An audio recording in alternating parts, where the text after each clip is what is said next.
তোমরা সকলে কেমন আছো? অবশ্যই ভালো আছো, আমিও ভালো আছি। নতুন একটা দিন, নতুন একটা সময়, নতুন একটি ব্লগ তোমাদের সামনে আমি হাজির করলাম। এখানে পার্শে মাছের ঝোল ভাত হচ্ছে, বসিয়ে দিয়েছি স্নান করে উঠে। আর এখানে পার্শে মাছ ভাজা, একটা লঙ্কা দিয়ে, কাঁচা লঙ্কা দিয়ে। কে কে খেতে ভালোবাসো তো আমাকে একটু বলো তো। গরম ভাতে মাছ ভাজা, আলু ভাজা, ডিম ভাজা আমার প্রচণ্ড ভালো লাগে। তো তোমরা সকলে এই শীতের দিনটা কেমন করে কাটাচ্ছ? পিকনিকে গিয়ে কি তোমরা? তাহলে সকলেই আমাকে একটু কমেন্ট করো, কোথায় কোথায় কে কে পিকনিকে গেছো। আর আমাদের সেটা এখন কমে যাওয়ায় তো আমি খেয়ে দিয়ে একটু রেস্ট নেবো। অনেকগুলো ভিডিও এডিট করা ছিল, সেগুলো একটু একটু করে আপলোড করেছে। আর এখন আজকে একটু মনটা খুশি, তার কারণে হলো আর আমি একটু বেরাবো। খুশিটা কেন তোমাদের সাথে শেয়ার করে নিচ্ছি। আমি কি পরেছি সেটা হয়তো বুঝতে পারছো না। আমি না একটু কুর্তি পরেছি ভেতরে, খুব সুন্দর একটা, আমি দেখাতে পারলাম না। একটু কম প্রাইসের ছিল, কিন্তু খুব ভালো ছিল, জানো তো।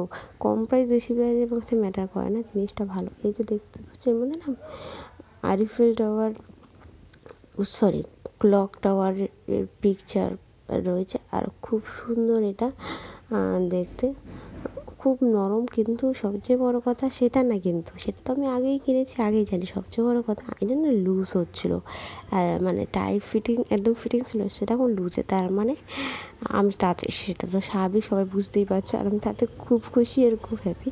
আর আমি বেসিক্যালি আজকে বেরিয়েছিলাম আমি ঠাকুরের জিনিস কিনতে, টুকটাক সেগুলোই কিনলাম। আমাদের এই সাইডটা না, এদিকটা না প্রচণ্ড দাম নেয় সুভাষনগরের দিকে। আমি তো সুভাষনগরের দিকে থাকি, তাই তো প্রচণ্ড দাম নেয়।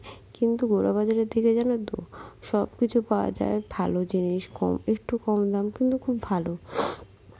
আমি গোড়াবাজার যেখান থেকে কিনি সেখানে আমি যেরকম চাই সেই হিসাবেই পেয়ে যাই। এখানে একটু প্রবলেম হয়, যেমন আমি কর্পূরটা কিনে স্যাটিসফাই হয়নি, কিন্তু আমি তাও কিনে রাখলাম। যদি গোড়াবাজারে গিয়ে আমি সেই মুহূর্তে আমি কর্পূরটা না পাই, সবসময় তো স্টক সব দোকানে অ্যাভেলেবেল থাকে না, না।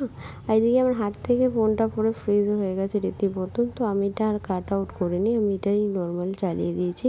কিছু করার নেই, এতটা কাট আউট করতে গিয়ে প্রবলেম হচ্ছিলো আমার। তো এখানে ছোবা আছে, আমলকি কিনে নিয়ে এসেছি। 10 টাকার আমলকি দিয়েছে, জানো না, প্যাকেট করে বিক্রি করছিল। আর ওটা ক্যাপ, জলের, এই জলের ক্যাপটা না লাগানো না খুব ভালো। তার কারণ জলে কোনো আয়রন নোংরা থাকলে সেগুলো ক্যাপে লেগে থাকে, সেটা দেন তোমরা একটু ধুয়ে, সাবান জলে ধুয়ে পরিষ্কার করে লাগিয়ে দিতে পারো। মানে একটা ক্যাপ কম করে 2.5 বছর চললো, তারপর ছিঁড়ে গেছে। বাথরুমেটা রয়েছে অ্যাজ ওয়েল, কিন্তু বেসিনে যেটা রান্নাঘরে সেটা নষ্ট হয়ে গেছিলো, তাই ইউজ করা হচ্ছিলো না। ঠাকুরের জায়গাতে জিনিসপত্রগুলো গুছানোটা হয়েছে, বাকিটা বাকি আছে। বাকিটা কেন বাকি আছে বললাম সেটা তোমরা পরে জানতে পারবে। কারণ না, এখনই বলে দিই, এই জিনিসপত্রগুলো না ঢালা হয়নি, কৌটোগুলো ঢালবো। আর ওদিকে দেখলে আমি চাল নিয়ে এসেছি, সামনেই পৌষ সংক্রান্তি, যেন চালটা আমি নিয়ে আসি, যদি পরে ভুলে যাই। একা হাতে যেহেতু সবটা করি, এই জন্য টুকটুক করে কিনে রাখি। আর আমি আমার বাড়িতেও আমার মাকে দেখেছি, আমার মা না একটু একটু করে কিনে রাখতো সব কিছু A to Z। আর যেহেতু আমি পৌষ সংক্রান্তির দিন পায়েস করি, আমি পায়েসটা করি কিন্তু আমি খাই না, একটাই কারণ আমি না গুড়ের খাবার খেতে পারি না। তো আমি সেটা খাই না, আমি বাড়ির সকলকে খাওয়াই। আর যেটা ঠাকুরকে নিবেদন করি সেটা আমার বরের জন্য তোলা থাকে। এটা প্রত্যেক বছরই করি আমি। সেই পায়েসটা তাকেই আমি দিই, আর সেই খায়। সবাই খেয়ে ভালো বলে। আমি কিন্তু সত্যি জানি না কতটা ভালো হয়, আমি একটু মুখে ছুঁই না। আমি ঠাকুরের নাম করে পুরোটা দেওয়া হয়, তো তাই আর তো স্বাভাবিকভাবেই আমি করি না। আর এখানে আমার কতগুলো নেল পালিশ দেখেছো, সবগুলো কিন্তু এলইডিনের, ওইটুকুনি ইউজ করে হয়েছে। আর এইটা হলো সেই ছোটোবেলা আমরা লজেন্স খেতাম, টিকটিকি লজেন্স বলতাম, ছোটো ছোটো মৌরির দানার মতন।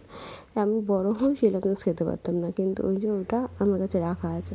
চলো বিছানাগুলো গুছিয়ে নিই। সব গুছিয়ে পরিষ্কার করে আমি এখন রান্নাঘরে চলে এসেছি। তার কারণ ওইদিকে যে ছোটো একটা ক্লিপ ছিল পরিষ্কার করে গুছানো, সেটা আশা করি এখনও নেই। তার কারণ তা পরে বুঝতে পারবে। আর এগুলো আলাদা করে রাখা হলো, তার কারণ হলো আরও কিছু মশলা আনতে হবে। আর এগুলো আমি আলাদা রেখেছি তো নিরামিষের জন্য, স্বাভাবিকভাবেগুলো আলাদা রাখতাম।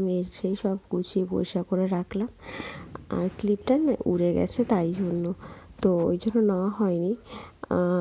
পরে আমি যখন এডিট করতে বসছি, তখন আমি দেখতে পেলাম ক্লিপটা নেই। হাত দিলে আমার প্রচণ্ড খারাপ লাগে যে আমি এত সুন্দর করে সবটা গুছালাম, দেখাতে পারলাম না।